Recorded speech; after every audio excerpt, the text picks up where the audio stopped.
नमस्कार। इलेक्ट्रोकेमिस्ट्री के छठे क्लास में आपका स्वागत है। मैं अभिषेक राज और आप देख रहे हैं chemistry Hindi medium class 12th।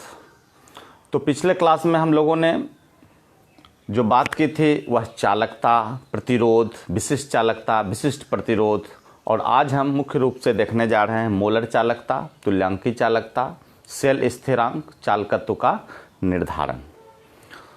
तो हम टॉपिक शुरू करते हैं। इससे पहले कि जो आज जो छठा क्लास है, 5 क्लास का जो रिकॉर्डेड वीडियो है वो मेरे आईडी पर लगा हुआ है, पहले आप उसे देख लें। अगर आपने देख लिया है तो बने रहें छठे क्लास में। हम शुरू करते हैं सेल स्थिरांक का निर्धारण, determination of cell constant.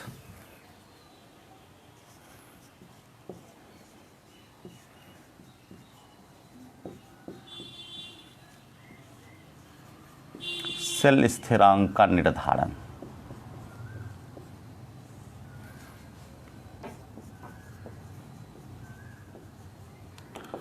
Determination of cell constant. तो समझाने को तो इसमें कुछ नहीं है, मैथमेटिकल है। हम जानते हैं K = 1/R L/A।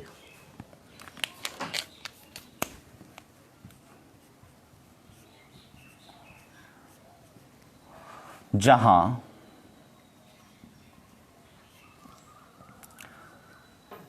K जो है वह हो गई विशिष्ट चालकता, 1/R। 1/R को हम प्रेक्षित चालकता कह सकते हैं।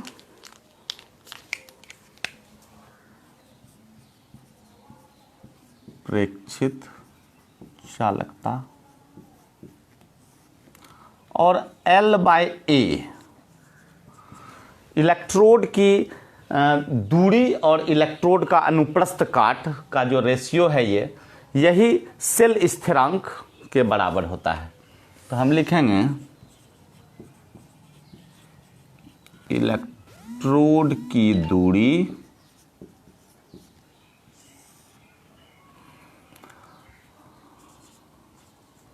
इलेक्ट्रोड का या सीधे अनुप्रस्थ काट का क्षेत्रफल।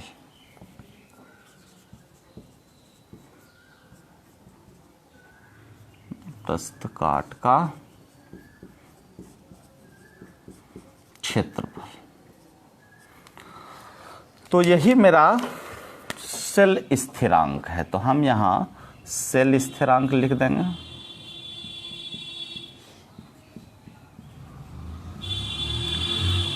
अब हमने जो यह सूत्र दिया था विशिष्ट चालकता की, इस पे हम बात करते हैं। तो हम लिख सकते हैं K = विशिष्ट चालकता। तो विशिष्ट चालकता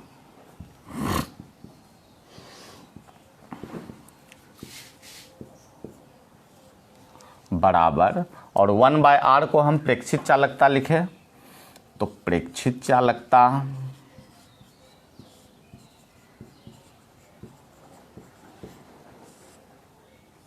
डिवाइडेड बाय क्या हो जाएगा, ये मल्टीप्लाइड बाय L/A। तो L/A को सेल स्थिरांक कहते हैं।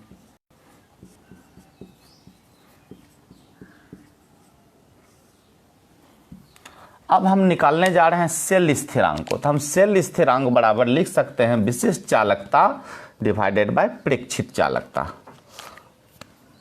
देयरफॉर सेल स्थिरांक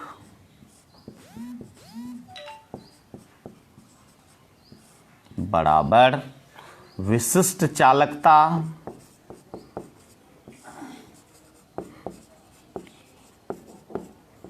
डिवाइडेड बाय प्रेक्षित चालकता।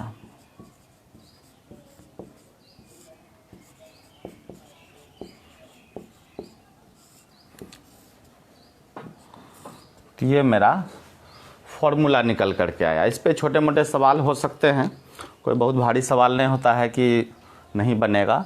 बस विशिष्ट चालकता का मान निकालना होता है, प्रेक्षित चालकता से हम डिवाइड कर देते हैं, सेल स्थिरांक मेरा निकल जाता है।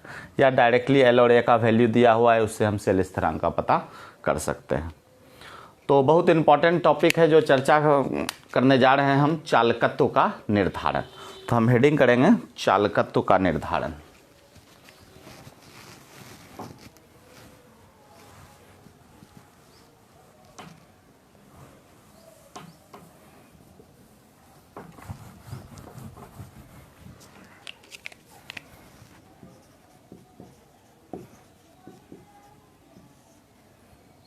चालकत्व का निर्धारण,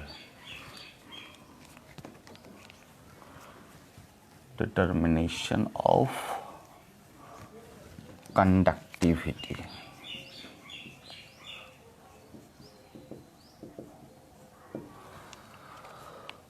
अगर हम R का वैल्यू फाइंड कर लेते हैं तो निश्चित रूप से हम चालकता निकाल सकते हैं 1/R करके।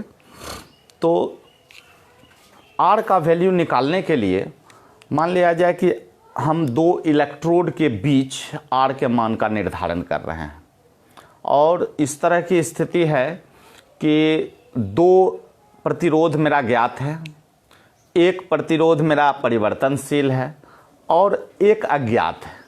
तो मेरे पास एक उपाय है कि व्हीटस्टोन ब्रिज के द्वारा हम इसे निर्धारित कर सकते हैं।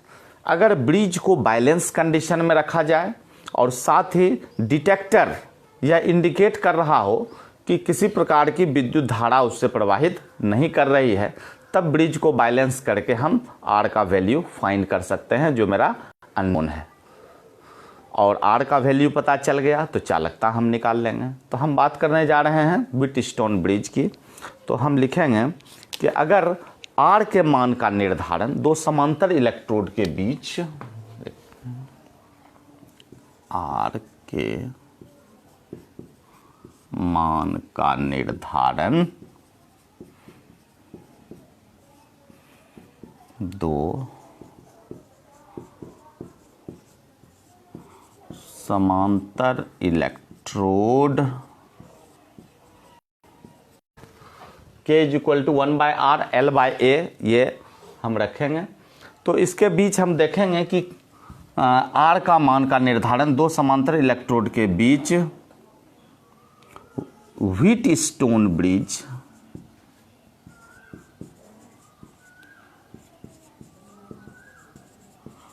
द्वारा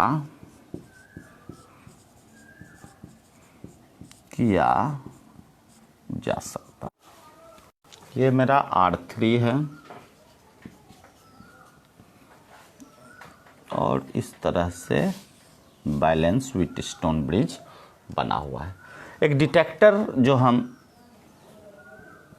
यहाँ जोड़े हुए हैं जो इंडिकेट कर रहा है कि विद्युत धारा प्रवाहित नहीं हो रही है। अब हम देखेंगे कि जो मेरा R3 R4 है, यहाँ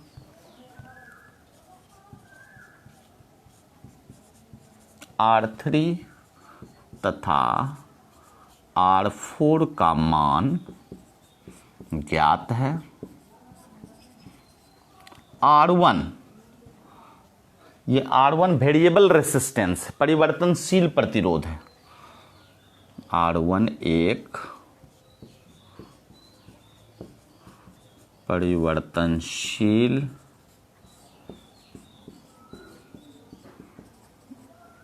प्रतिरोध है और R2 अज्ञात प्रतिरोध है जिसे निकालना है।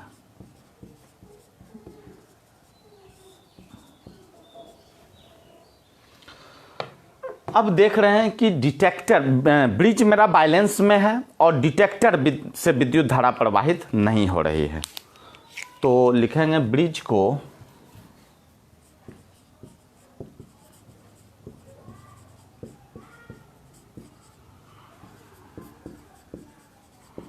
बैलेंस किया जाता है एवं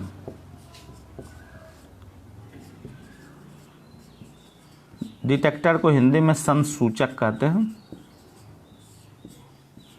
द्वारा कोई विद्युत धारा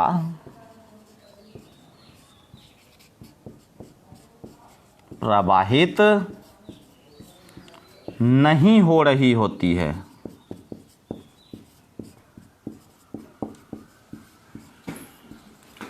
तो इस केस में जब ब्रिज मेरा बैलेंस कंडीशन में है तो हम लिख सकते हैं R1/R2 is equal to R3/R4। यहाँ लिखते हैं R1/R2 is equal to R3/R4। अब मेरा जो अननोन है, हम इस अननोन को निकाल सकते हैं। तो हम लिखेंगे R2, therefore R2 is equal to R1 into R4 by R3। और जब R का निर्धारण हम कर लेते हैं जो अज्ञात है, तो हम आसानी से चालकता निकाल सकते हैं। तो अब जो मेरा नया टॉपिक आने वाला है वो है मोलर चालकता। तो हम हेडिंग कर लेते हैं, फिर चर्चा करेंगे मोलर चालकता, मोलर कंडक्टिविटी। तो इस प्रकार से हम चालकत्व का निर्धारण कर सकते हैं। मिटा दें।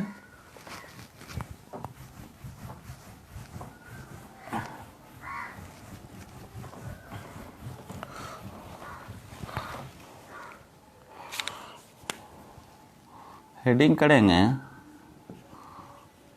मोलर चालकता, मोलर कंडक्टिविटी। बहुत ही इंटरेस्टिंग टॉपिक है और इससे आगे का जो भी टॉपिक है वह जुड़ा हुआ है। तो हम समझने का प्रयास करते हैं कि ऐसा विलयन जिसमें 1 ग्राम मोल विद्युत अपघट्य मिला हुआ है और अगर वो 2 इलेक्ट्रोड के बीच रखा जाता है जिसके बीच की दूरी 1 सेंटीमीटर हो, तो इस कंडीशन में उसके द्वारा जो प्रदत्त चालकता होगी वह मोलर चालकता कहलाती है और हम इसे लैम्डा द्वारा सूचित करते हैं। तो हम लिख सकते हैं कि 1 ग्राम मोल विद्युत अपघट्य का या 1 ग्राम मोल विद्युत अपघट्य वाला विलयन लिखेंगे 1 ग्राम मोल विद्युत अपघट्य वाला विलयन जिसे 2 इलेक्ट्रोड के बीच जो 1 सेंटीमीटर की दूरी पर रखा गया हो। तो 1 ग्राम मोल विद्युत अपघट्य वाला विलयन 2 इलेक्ट्रोड के बीच रखा जाता है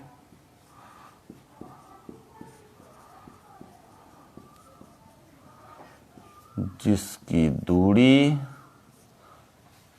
1 सेंटीमीटर हो। अब हम बात करते हैं कि इसके द्वारा जो प्रदत्त चालकता है किस, तो विलयन में जो विद्युत अपघट्य उपस्थित है वही आयनित होते हैं, के द्वारा प्रदत्त चालकता मोलर चालकता कहलाती है।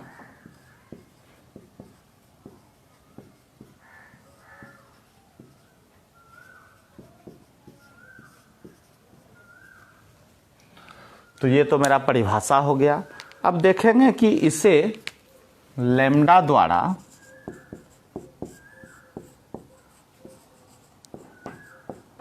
व्यक्त किया जाता है।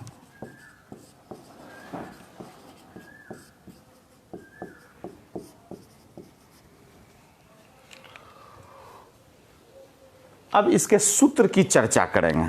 तो molar conductivity is equal to होता है K इंटू भी, जहां हम लोग K के बारे में जानते हैं विशिष्ट चालकता,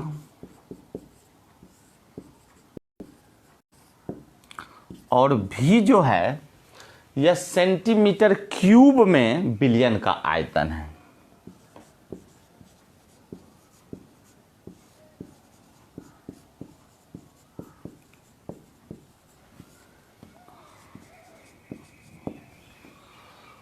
तो ये मेरा सूत्र हो गया।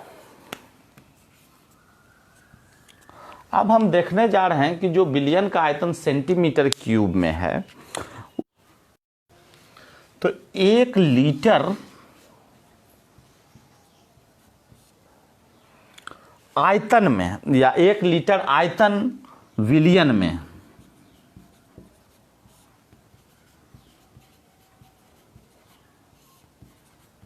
उपस्थित होंगे।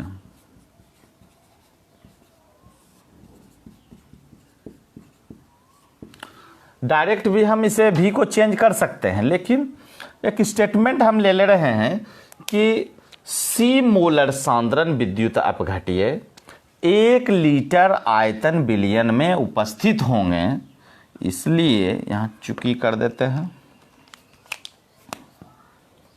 इसलिए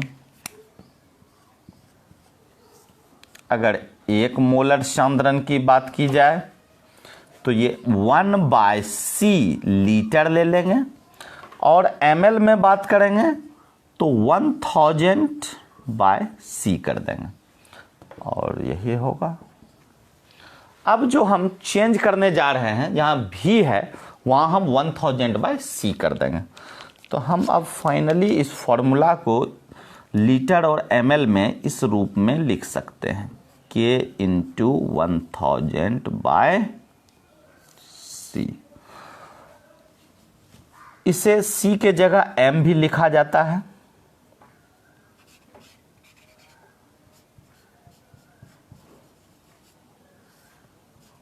मोलर सांद्रता को हम इस रूप में दिखाते हैं। तो यह हो गया मोलर चालकता का फॉर्मूला। अब इसके यूनिट की हम बात करें,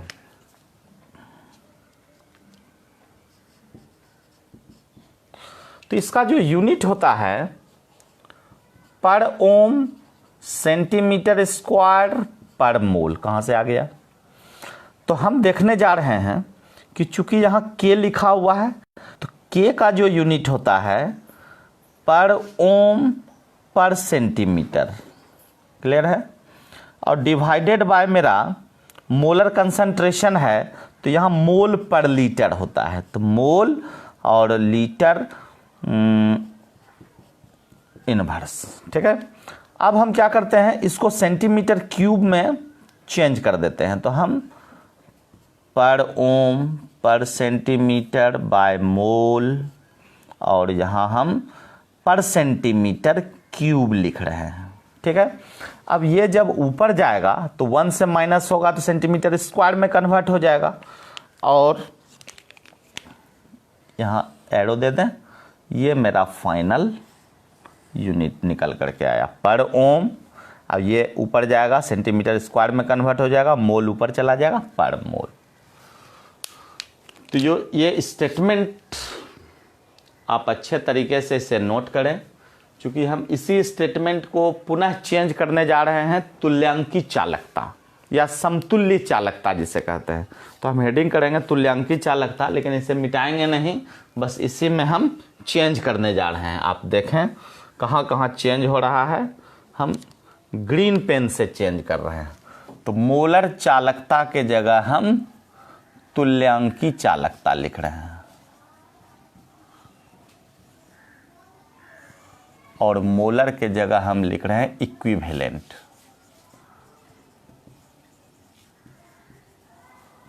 ठीक है, तो इसी स्टेटमेंट में मेरा काम हो जाएगा। सिर्फ जो हमने 1 ग्राम मोल लिया था, तो 1 ग्राम तुल्यांक हम लेंगे। मोल को हटा करके हमको क्या लिख देना है? तुल्यांक।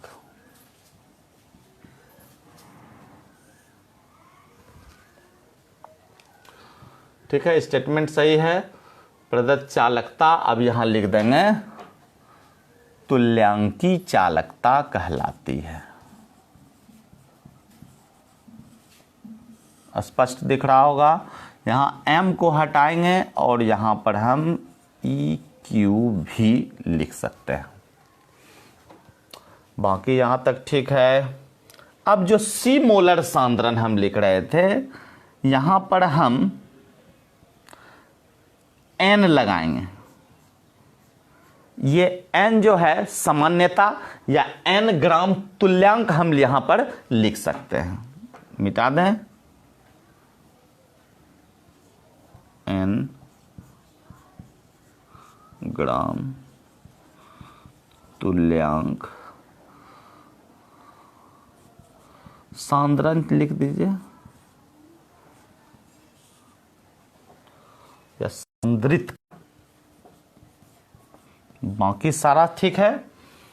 अब यहां 1/c के जगह हम c के जगह अब 1/n आ गया, 1000/n आ गया।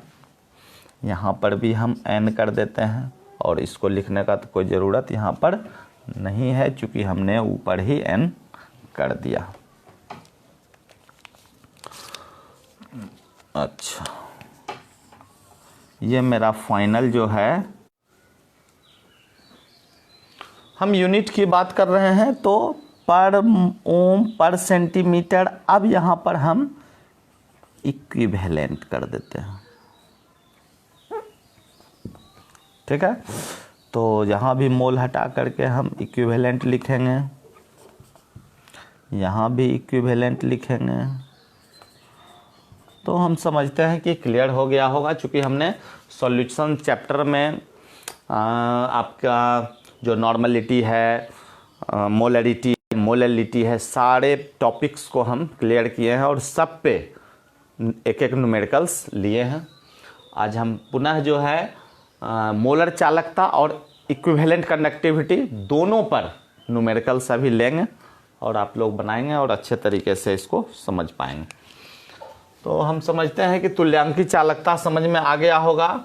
यहाँ ग्राम तुल्यांक, तो 1 ग्राम तुल्यांक विद्युत अपघट्य वाला विलयन 2 इलेक्ट्रोड के बीच रखा जाता है, जिसकी दूरी कहीं कहीं बुक्स में आप 1 मीटर भी देखे होंगे, तो इसके लिए कोई टेंशन लेने की ज़रूरत नहीं है।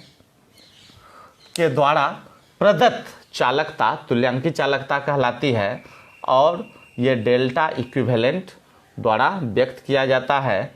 और बाकी ठीक है, यहाँ पर हम EQ भी लिख सकते हैं, इक्विवेलेंट K/V। और जो हमने n ग्राम तुल्यांक सांद्रित विद्युत अपघट्य 1 लीटर आयतन में बिलियन में उपस्थित होंगे, तो 1 ग्राम तुल्यांक कितना में, तो 1/n 1000/n हमने कर दिया और फाइनली फॉर्मूला कैलकुलेट कर लिया। अब हम न्यूमेरिकल्स देखने जा रहे हैं। पहले हम मोलर कंडक्टिविटी से रिलेटेड, मोलर चालकता से रिलेटेड एक सवाल लेते हैं। तो मिटा रहे हैं, सवाल लिखिए।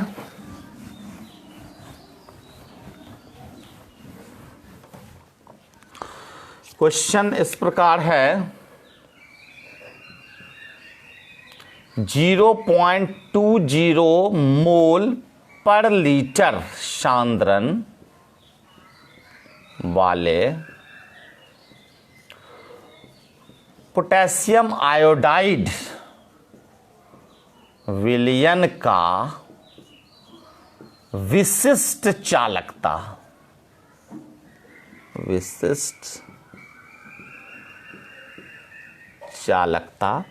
एक वैल्यू ले लीजिए आप, जैसे 2.48 इंटू 10⁻⁻² पर ओम पर सेंटीमीटर है। तो मोलर चालकता का मान ज्ञात करें।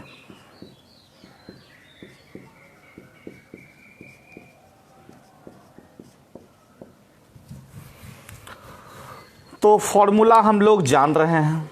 सूत्र मेरा कहता है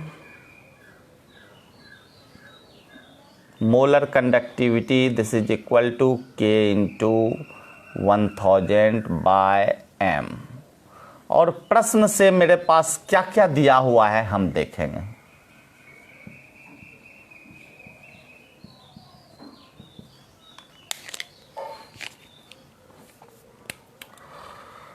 प्रश्न से मेरा K इज इक्वल टू के क्या हो गया, विशिष्ट चालकता,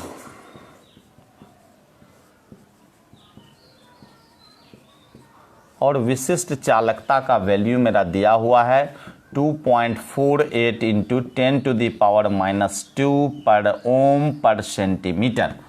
अब हम जो मोलर सांद्रण है उसका भी दिया हुआ है मेरा m मोलर सांद्रण, इसका वैल्यू दिया हुआ 0.20 मोल पर लीटर। अब सूत्र में बैठाएंगे मेरा काम हो जाएगा। तो molar conductivity is equal to k, तो डायरेक्ट हम के का वैल्यू लिख रहे हैं 2.48 इंटू 10⁻⁻² और इंटू 1000 बाय मोलर सांद्रण का मान दिया हुआ है 0.20। तो अब मेरे लिए ये बहुत आसान हो गया कि चूंकि हम पहला काम तो ये कर देते हैं, इसको काट दें और 2 जीरो हटा दें, ठीक है, और ये पॉइंट को हम कैंसिल कर दें। तो अब हम लिख सकते हैं दिस इज इक्वल टू 2420। चलिए इसको भी कैंसिल कर दिए।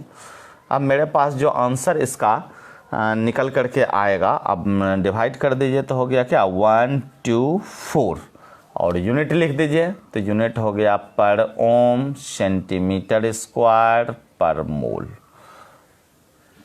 तो एकदम क्लियर है। इसी प्रकार का एक सवाल और हम इक्विवेलेंट कंडक्टिविटी पर लेते हैं, तो मिटा दें इसे।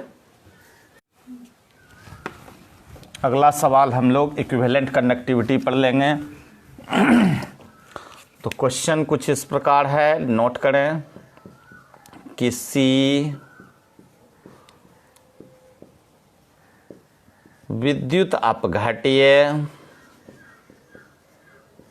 के 0.08 n विलियन जिसकी यहाँ से हम विशिष्ट चालकता को दे देते हैं एक वैल्यू, जिसकी विशिष्ट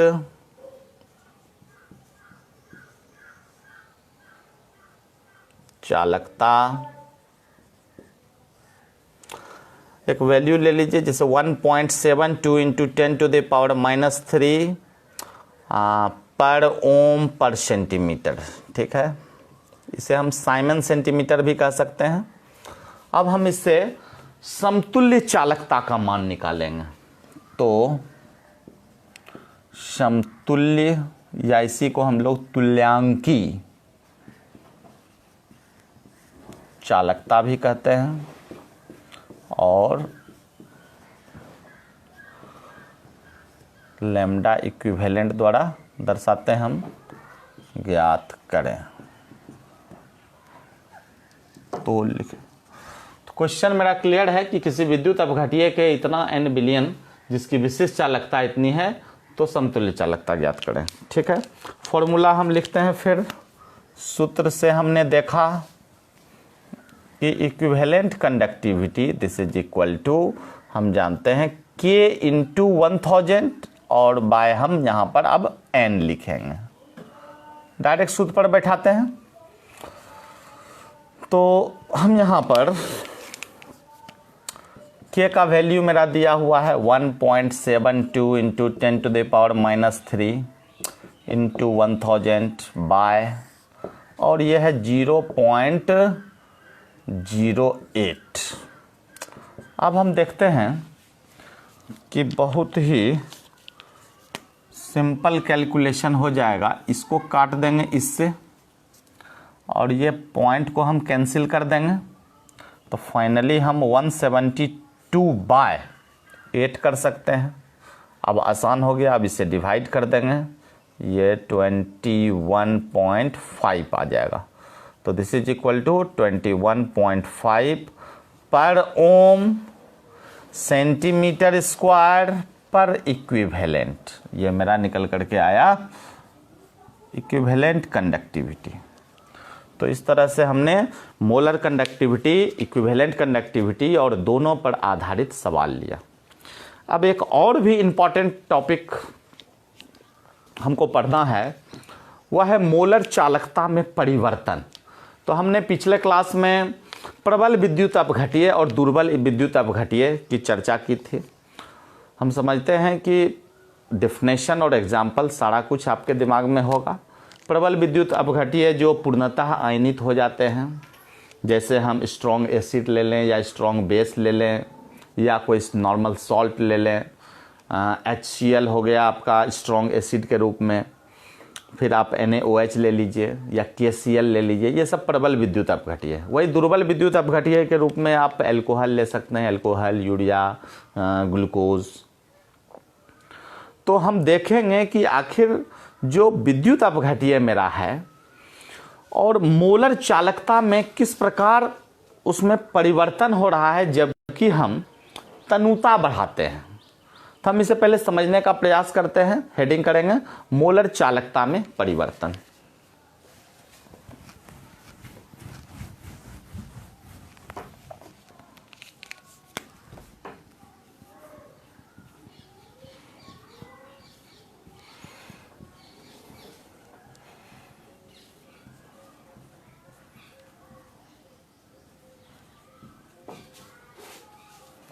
वेरिएशन इन मोलर कंडक्टिविटी बहुत ही अप्लाइड टॉपिक है। तो हम एक बात तो जान रहे हैं कि विद्युत अपघट्य है, आयनित हो जाते हैं। अगर हम सांद्रता घटाएंगे या तनुता बढ़ाएंगे तो इससे मोलर चालकता में परिवर्तन आएगा। कहने का मतलब मोलर चालकता बढ़ेगा। जब हम विद्युत अपघट्य की तनुता और सांद्रता, तनुता का मतलब हुआ जितना ज़्यादा हम उसे डाइल्यूट करें, कहने का मतलब उसके सांद्रता को घटाएं। तो जितना अधिक हम सांद्रता को घटाते हैं मोलर चालकता में वृद्धि होती है। लेकिन हम बात करें प्रबल विद्युत अपघट्य की, तो प्रबल विद्युत अपघट्य किसी भी सांद्रता पे पूर्ण रूप से वह आयनित हो जाते हैं। और जब पूर्ण रूप से आयनित हो जाएंगे, और हम जानते हैं कि मोलर चालकता तभी बढ़ता है जबकि उसके आयनन की मात्रा बढ़ती है और आयन आसानी से गति कर पाते हैं। तो हमने देखा यहाँ कि तनुता बढ़ा रहे हैं, फिर भी प्रबल विद्युत अपघट्य में जो आयनन की मात्रा है वह नहीं बढ़ रही है, आयनों की संख्या में वृद्धि नहीं हो रही है। तो इस तरह से हम कह सकते हैं कि अगर दुर्बल विद्युत अपघट्य को लेते हैं तो दुर्बल विद्युत अपघट्य जितना अधिक हम तनुता बढ़ाते जाते हैं, आयनन की मात्रा भी बढ़ती है और आयन स्वतंत्र रूप से गति भी करते हैं। तो हम कह सकते हैं कि प्रबल विद्युत अपघट्य की अपेक्षा दुर्बल विद्युत अपघट्य का मोलर चालकता में जो वृद्धि होती है वह अधिक होती है। प्रबल विद्युत अपघट्य में भी बढ़ती है, लेकिन दोनों में हम अगर कंपेयर करेंगे तो दुर्बल का ज़्यादा, जितना ज़्यादा तनुता बढ़ाएंगे उतना ज़्यादा मेरा मोलर चालकता में वृद्धि आएगी। तो इस टॉपिक की शुरुआत हम इस रूप में कर सकते हैं कि विद्युत अपघट्य की मोलर चालकता लिखेंगे, विद्युत अपघट्य की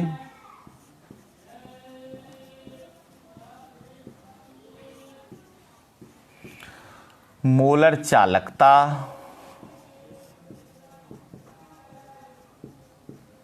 देखिए टॉपिक इतना इंटरेस्टिंग है कि इसी पर 1 घंटे का क्लास हो सकता है, लेकिन हम चाहते हैं कि उसको एकदम शॉर्ट में और जो सारे तथ्य है उसको रखा जाए, जिससे कि आप एग्जामिनेशन में मार्क्स तो उठाते ही हैं और टॉपिक भी आपका क्लियर होता है, कॉन्सेप्ट आपका डेवलप होता है। तो विद्युत अपघट्य की मोलर चालकता लिखेंगे तनुता बढ़ाने पर या सांद्रता घटाने पर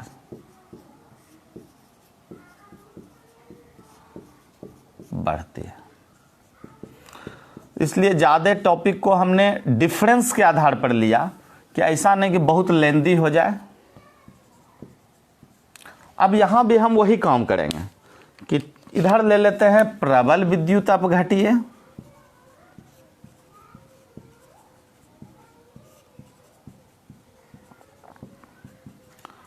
और इधर ले लेते हैं दुर्बल विद्युत अपघट्य।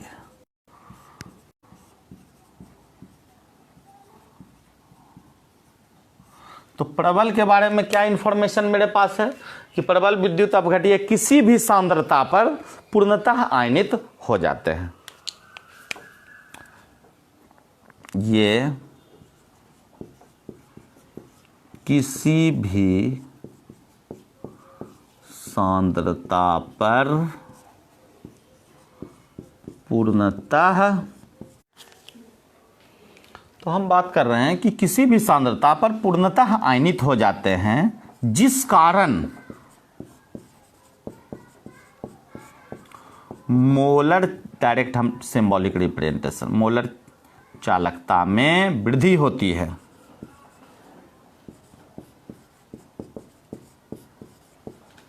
लेकिन एक बात यह भी है कि तनुता बढ़ाने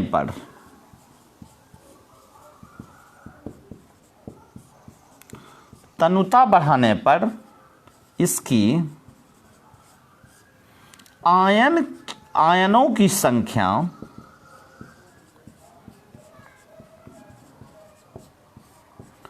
में वृद्धि नहीं होती है। जबकि हम दुर्बल विद्युत अपघट्य में देखते हैं कि तनुता बढ़ाने पर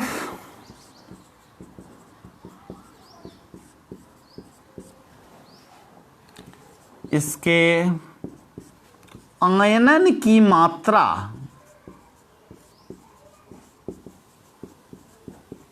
बढ़ती है,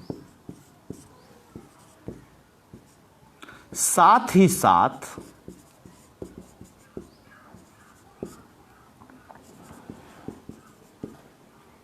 आयनों में गतिशीलता भी बढ़ती है, जिस कारण मोलर चालकता में वृद्धि होती है।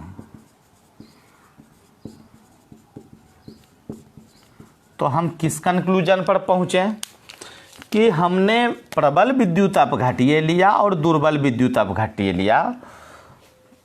तो दुर्बल विद्युत अपघट्य प्रबल विद्युत अपघट्य की अपेक्षा इसमें जो मोलर चालकता होती है अधिक वृद्धि होती है।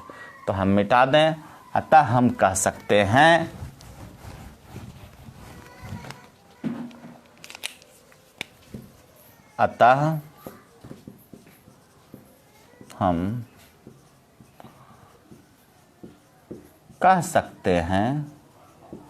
कि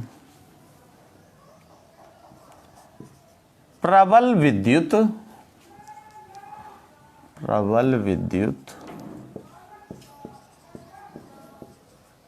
अपघट्य दुर्बल विद्युत अपघट्य की अपेक्षा हम कह सकते हैं कि प्रबल विद्युत अपघट्य, उल्टा लिखना है, दुर्बल विद्युत अपघट्य प्रबल विद्युत अपघट्य की अपेक्षा मोलर चालकता में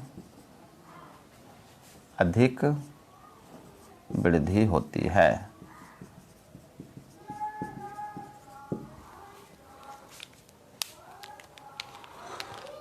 अब हम एक ग्राफ दिखाने जा रहे हैं कि मोलर कंडक्टिविटी और सांद्रता के बीच ग्राफ, जिसमें कि हम एक प्रबल विद्युत अपघट्य ले रहे हैं और एक दुर्बल विद्युत अपघट्य ले रहे हैं।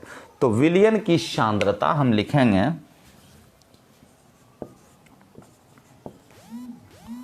विलयन की सांद्रता तथा मोलर चालकता के बीच ग्राफ। बहुत ही इंपॉर्टेंट ग्राफ है। हम इस तरह से यहाँ √c या c⁻² सांद्रता को दिखा रहे हैं और मोलर चालकता तो हम लोग जान ही रहे हैं। अगर हम प्रबल विद्युत अपघट्य के रूप में मान लिया जाए KCl लिया, तो हम देखते हैं कि इस प्रकार से इसका ग्राफ इंडिकेट होता है। और लास्टली ये जो है, यहाँ पर हम आगे बात करेंगे अत्यंत तनुता पर मोलर चालकता, जिसे सीमांत मोलर चालकता भी कहते हैं, इसको ये टच कर लेता है। वही हम दुर्बल विद्युत अपघट्य की बात करें तो दुर्बल विद्युत अपघट्य में हमने CH3COOH एसिटिक एसिड को लिया और इस तरह से यह ग्राफ धीरे धीरे तनुता बढ़ाते जाएंगे और मोलर चालकता बढ़ती जाएगी। एक समय आ जाएगा कि जिसके एकदम पैरेलल हो गया। मीन्स कितनों ही हम तनुता बढ़ा लें, जो दुर्बल विद्युत अपघट्य है उसकी मोलर चालकता में वृद्धि होती जाती है। इसे हम एक रिलेशन के द्वारा दिखा सकते हैं कि मोलर चालकता = सीमांत चालकता -B√c, ठीक है, जहां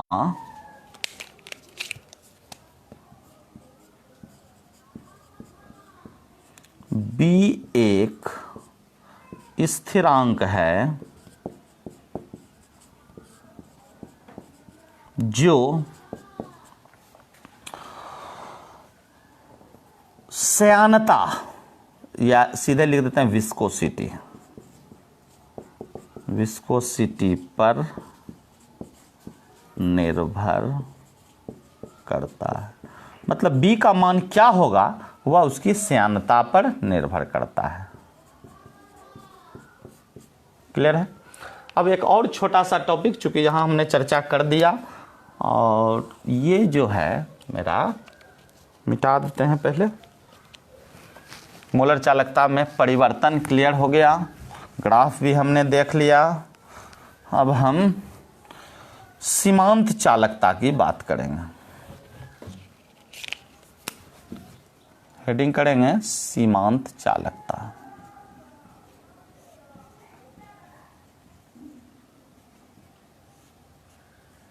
लिमिटिंग मोलर कंडक्टिविटी।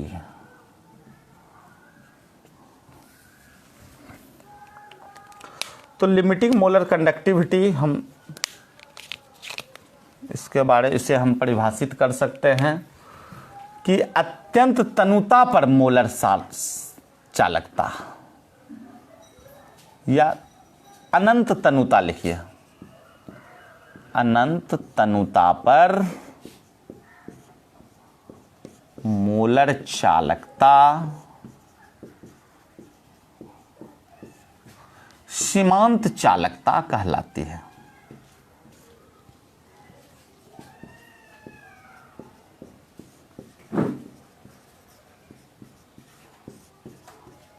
इसे नीचे लिखते हैं डेल्टा, और ऊपर हम इन्फिनिटी का साइन देंगे या नॉट लगा देंगे, द्वारा व्यक्त किया जाता है। अब इसके बाद कोलरॉस का नियम, जो कि हम 7वें क्लास में देखेंगे। तो बहुत बहुत धन्यवाद। Thank you for watching this video. आप इसी तरह से बने रहें और इसे शेयर ज़रूर करें, क्योंकि ज़्यादा से ज़्यादा व्यूअर जब बढ़ेगा, बहुत लोगों तक यह बात जाएगी कि जो केमिस्ट्री का पढ़ाई हो रहा है वह हमारे लिए जो एडिक्वेट इन्फॉर्मेशन है वह हमें मिल रहा है और सारे स्टूडेंट इसका लाभ उठा रहे हैं। तो thank you for watching this video. अगर कोई डाउट रह गया होगा तो आप कमेंट बॉक्स में लिखेंगे, हम उसे सॉल्व करने का प्रयास करेंगे। Thank you.